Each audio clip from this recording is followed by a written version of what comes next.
Mundi kyatwayambiddwa ekitibwa Kawase n'ategeera empandiika y'amanyage n'okugaatula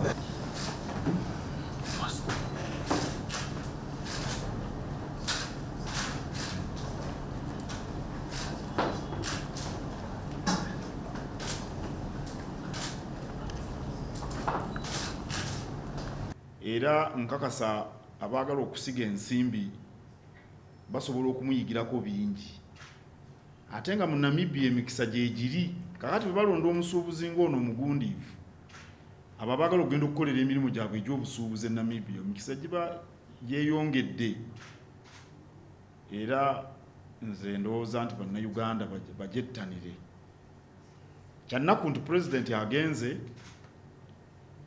naye ekirungi nti omukulu agulese tuzze wano okumukungubagira twagaliza abantu ba Namibia ebiseera eby'omu maaso ebirungi era n'omugenzi Mukama amulamuza ekisa ssenyenku twokye ennyama mugema bwafa kudda mulala amakulu g'omubala ogwo gulaga nti obukulembeze obulungamu kye bwetaaga kubanga bwe watabaawo kulwanira bukulu ebintu tebifa bo ebisimanyi oba omuziro gw'enkima bagumanyi bano ab'e Namibia naye olaba enkola yaabwe ng'eri mu buufu obwo n'olwekyo kyakuyiga kinene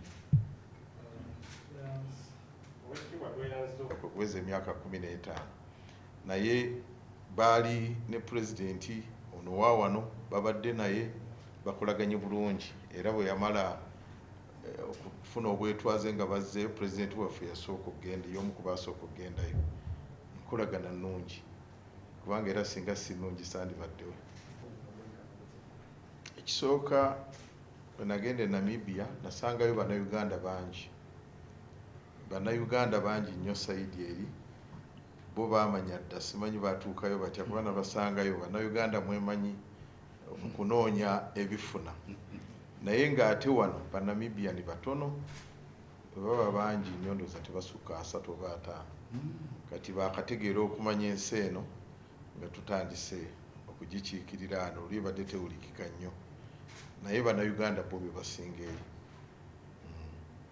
n'emirimu gye bakola mingi nnyo ne investments bo baatandika dda abalala badde basomesa abaprofesa naye n'abainvestinzeeyo ne Rogers Dungumuulira omukulu Katikkiro amumanyi mugagga nnyo mumanyi y'omu ku balina real estates ez'amaanyi mu Namibia.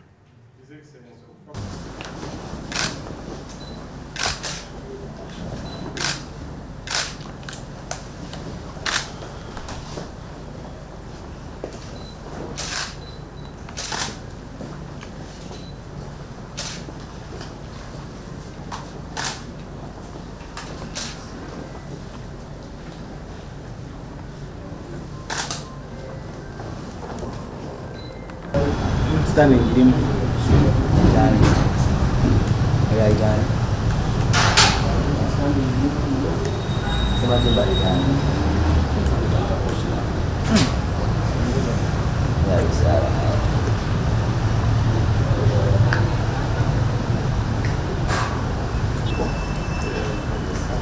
Mzee soko linamka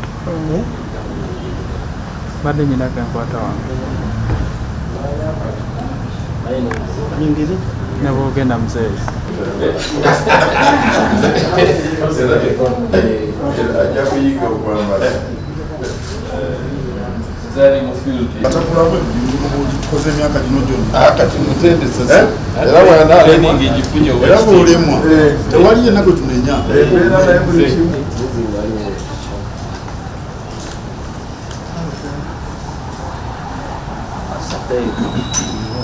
Jerry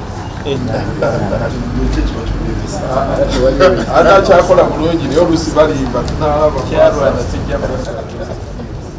Eggwanga lya Namibia ku Sande ya wiki gye tukubya amabega lyazuukukidde mawulire ag'okufa kw'abadde pulezidenti waabwe Hage Gyeongbek. Katikkiro wa Buganda Charles Peter Mayiga atuuseeko ku kitebe kya Namibia e Nakasero mu Kampala okukungubagira omugenzi n'okuwandiika mu kitabo ky'abakungubazi. Ono ayaniriziddwa omubaka wa Namibia kuno Godfrey Kirumira. Katikkiro Mayiga asinzidde wano n'asaasira abantu ba Namibia olw'okufiirwa pulezidenti waabwe gwayogeddeko nti abadde alwanirira obwenkanya ku ssemazinga Africa.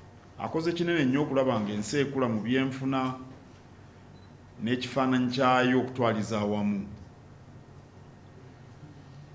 Era Namibia eyogerwako ng'ensi etebenkedde obulungi era mulimu n'emikisa mingi naddala abaagala okusiga ensimbi. Mayiga asabye abakulembeze ku mitendera gyonna okulabira ku mugenzi abadde pulezidenti wa Namibia okukulaakulanya ebyenfuna by'eggwanga lye n'enfuga egoberera amateeka. Nti abakulembeze ffenna tusobola okumuyigirako okusooka okukolerera bantu kuba abadde akolerera abantu ba Namibia. Okuva lwe yatwala obukulembeze akoze ebintu bingi ebitwala ensi mu maaso. Enkulaakulana ejja ng'omukulembeze ndowooza amaaso agatadde ku nsonga ez'enjawulo eziyamba abantu okwezimba. Kyakuyiga kinene. Ekyokubiri, empagi eziwaniridde ensi yaabwe azinywezezza. Kyova olaba nti bwe yafudde eyamuddidde embigiri yagenze bugenzi n'alayira. Tiwabaddeewo kintu kyonna. Ab'enkima ng'oli Katumba balina omubala gugamba nti mugema bwafa kudda mulala.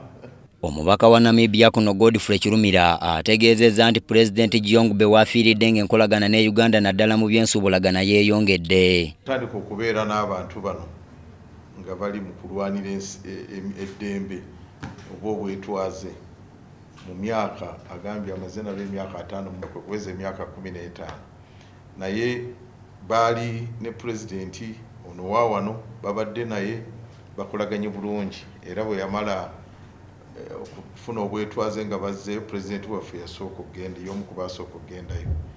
Enkolagana nnungi kubanga era singa si nnungi sandibaddewe. Pulezidenti wa Namibia yasse omukka ogw'enkomerero mu kiro ekyakeesa ku Sande gye tukubye amabega oluvannyuma lw'okumala ekiseera ng'atawanyizibwa ekirwadde kya Kookolo era nga yafiira ku myaka 82. Nze Andrew Sebbira wano mu Kampala.